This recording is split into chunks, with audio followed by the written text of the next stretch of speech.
अब जो हमारे पास आ जाती है फाइनेंस रिलेटेड कि मैंने दराज पे प्रोडक्ट लिस्ट किस अमाउंट पे करनी है, मुझे कितने पैसे आ रहे होंगे, क्या कैलकुलेशन है। बहुत सारे ऐसे सेलर्स हैं जिन्होंने प्रोडक्ट लिस्ट की हुई होती है, पेमेंट भी आ रही होती है, कहीं ना कहीं वो माइनस में होते हैं, लॉस में होते हैं, बट उनके पास सही कैलकुलेशन नहीं होती, जो कि बहुत इंपॉर्टेंट है हर बिजनेस के लिए। और हर सिनेरियो में आपको पता होना चाहिए कि दराज मुझसे क्या चार्ज कर रहा है। अगर मैं सिंध में हूँ, अगर मैं पंजाब में हूँ, अगर मैं मोबाइल बेच रहा हूँ, अगर मैं एसेसरीज बेच रहा हूँ, अगर मैं मेकअप बेच रहा हूँ, कमीशन स्ट्रक्चर हमने देख लिया, दराज यूनिवर्सिटी पे लिस्ट मिल जाएगी, अपनी कैटेगरी का कमीशन हम वहां से पिक कर सकते हैं। और अब देखते हैं कि कैलकुलेट किस तरह करना है मैंने उस अमाउंट को।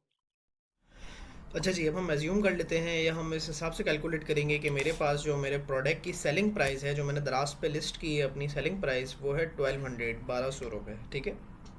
अब 1200 रुपये में मैं जो प्रोडक्ट सेल कर रहा हूँ, उस प्रोडक्ट पर दराज का कैटेगरी कमीशन 12% है। ठीक है, जो कि दराज ने डिटेक्ट करना है। 1200 का 12% कितना बन रहा है? 144। ठीक है। और इस 1200 पर दराज ने मुझसे कमीशन फ़ीस के अलावा पेमेंट हैंडलिंग फ़ीस लेनी है, जो कि 2.25 बनती है मेरी सेलिंग अमाउंट की। 1200 की 2.25 कितनी बन रही है भाई? 27 रुपीज़। हैंडलिंग फ़ी डिपेंड करती है प्राइस, सेलिंग प्राइस के ब्रैकेट में। सम सिनेरियो में 5 रुपये कट रही है, 20 रुपये कट रही है, 600 रुपये कट रही है, अलग अलग है जितने की आपकी प्रोडक्ट है। 200 रुपये कट रही है। हमारे 1000 से 2000 वाले ब्रैकेट में जो हमारी डिटेक्शन है वो 20 रुपीज़ है। ठीक है।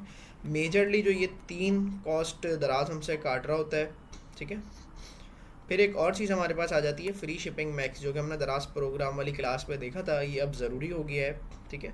तो इस प्रोग्राम को ज्वाइन करने के बाद हमसे 6% एक्स्ट्रा डिडक्शन की जाती है इन सब फीसेस के अलावा, पेमेंट फ्री शिपिंग मैक्स फ़ी के नाम से। FSM जो दराज का मॉडल है, फ्री शिपिंग मैक्स, उसकी 6% की डिडक्शन की जाती है। हमारे केस में 1200 का 6% बन रहा है 72 रुपीज़। अच्छा, अगर आप 3000 से ऊपर वाली प्रोडक्ट बेच रहे होंगे और आपका फ्री शिपिंग मैक्स का 6% 150 से प्लस जाएगा ना, तो यहाँ पर सिर्फ 150 काउंट होगा, इससे ज़्यादा अमाउंट को हम कंसिडर नहीं करेंगे। ये इसका मैक्स डिटेक्शन की वो है। ठीक है। मेजरली ये चार चीज़ें दराज हमसे डिटेक्ट कर रहा है। ठीक है। इन चार चीज़ों की कैलकुलेशन अगर हम करें तो ये चार चीज़ें हमारी होती हैं 263 रुपीज़। ठीक है। इसके बाद एक चीज़ हमारी रह गई समझने के लिए, और एक चीज़ और कटती है, वो है वेट। ठीक है, आखिरी में मैं आप लोगों को यहाँ पे बिल्कुल दिखा दूंगा, बट यहाँ भी हम समझ रहे हैं। इन चार चीज़ों के बाद हमारे पास एक और चीज़ कटती है, वो है दराज पे वेट। ठीक है। अब वेट की कहानी ये है कि वेट 18% है। 18% सेलिंग प्राइस पे नहीं है वेट। ठीक है। दो तरीके से सिंध में 16, सिंध में जो है 16% है, पंजाब में 18% है। ठीक है। वेट डिटेक्ट होता है हमारा, ये वेट जाता है गवर्नमेंट को। वो फीस जो प्लेटफॉर्म ने हमसे चार्ज की है, उस फीस का 18% जो है आपका वेट कटता है। मतलब पहले आपसे दराज ने ये चार फीसेस चार्ज कर ली। ठीक है। एक उसका टोटल ये हो गया, और कस्टमर को शिपिंग लगती है। हम यहाँ पे शिपिंग फ़ीस को कंसिडर नहीं करते। अगर हमारी average on an average shipping आ रही है 170, तो ये शिपिंग प्लेटफॉर्म शिपिंग कंपनी ने भी चार्ज किए हैं ना 170, किसी से भी, चाहे वो दराज हो, चाहे बायर हो, चाहे सेलर हो, बट इसके पीछे का वेट हमने देना है एज अ सेलर। दराज की डिटेक्शन और शिपिंग की डिटेक्शन, इन दोनों अमाउंट का जब हम प्लस करेंगे तो हमारे पास आंसर आएगा 433। इन दोनों अमाउंट के ऊपर 18% हमारा वेट डिटेक्ट होना है। इन दोनों अमाउंट का 18, इन दोनों अमाउंट को प्लस करेंगे 433 का 18% आ रहा है 78 रुपीज़।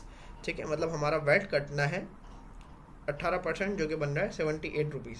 अब डायरेक्ट यहाँ पे इजी होके देखेंगे कि मेरी मेरी जो है कमीशन फ़ीस कट गई 144। पेमेंट का हैंडलिंग 2.25 हमारी है 27। हैंडलिंग फ़ीस हमारी जो पार्सल हैंडलिंग फ़ीस होती है 20 rupees. Free shipping max 72 rupees, weight 78 rupees. Total हमारी डिटेक्शन हो गई 341 रुपीज़। 1200 में से जो हमारा नेट पे आउट है वो आ रहा है, 1200 में से हमारे पास नेट पे आउट जो आ रहा है, सेलिंग प्राइस जो हमने 1200 लिस्ट की थी, और हमें जो दराज की जानब से रिसीव होंगे वो होंगे 859 रुपीज़। ठीक है। ये बहुत ही ईजी करके मैंने आप लोगों को यहाँ पर समझाया है।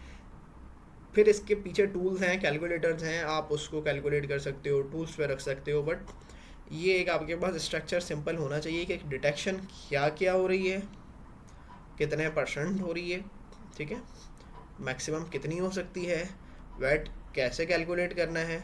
अभी हमने ऑन एन एवरेज शिपिंग के हिसाब से वैट रखा है। सम सैलरियों में 130 रुपीज़ शिपिंग लग रही होती है, कहीं 200 लग रही है। हमारे प्रोडक्ट के हिसाब से, अगर मेरी प्रोडक्ट रेंज है कि मेरी प्रोडक्ट में 5,000 शिपिंग लग रही है, तो मैंने 5,000 लिखना है यहाँ पर, ठीक है। फिर इन दोनों अमाउंट को कैलकुलेट करना है, फिर उस अमाउंट पे 18% डिडक्ट करना है। ये मैंने आपको सिंपल सिनेरियो बताया है एक नॉर्मल प्रोडक्ट का, ठीक है। तो ये चीज़ें हैं, इनका बहुत ज़्यादा हमने ध्यान रखना होता है। ये सारी फीसेस हैं जो दराज हमसे डिटेक्ट कर रहा है, जिसका हमने बहुत ज़्यादा ध्यान रखना है और इसको अंडर एस्टिमेट नहीं करना। फॉर एग्जांपल मैं अगर कोई प्रोडक्ट 2000 की बेच रहा हूँ, तो उसके अगेंस्ट मुझे क्या पे आउट आ रहा है, 1200 आ रहा है, 800 आ रहा है, 1400 आ रहा है, वो सब चीज़ें मेरे पास विजिबल हो जाएंगी, डिपेंड ऑन मेरी कैटेगरी कमीशन और जो अदर फीसेस हैं जो दराज ले रहा है, जो गवर्नमेंट ले रही है, हमारे पास हर चीज़ विजिबल हो जाएगी। अब जो मेरे पास नेट अमाउंट आ रही है, जो मेरे अकाउंट में आ रही है, उसमें से मैंने अपनी प्रोडक्ट कॉस्ट किस तरह निकालनी है, मेरा प्रॉफिट किस तरह कैलकुलेट करना है, वो देखते हैं नेक्स्ट वीडियो में।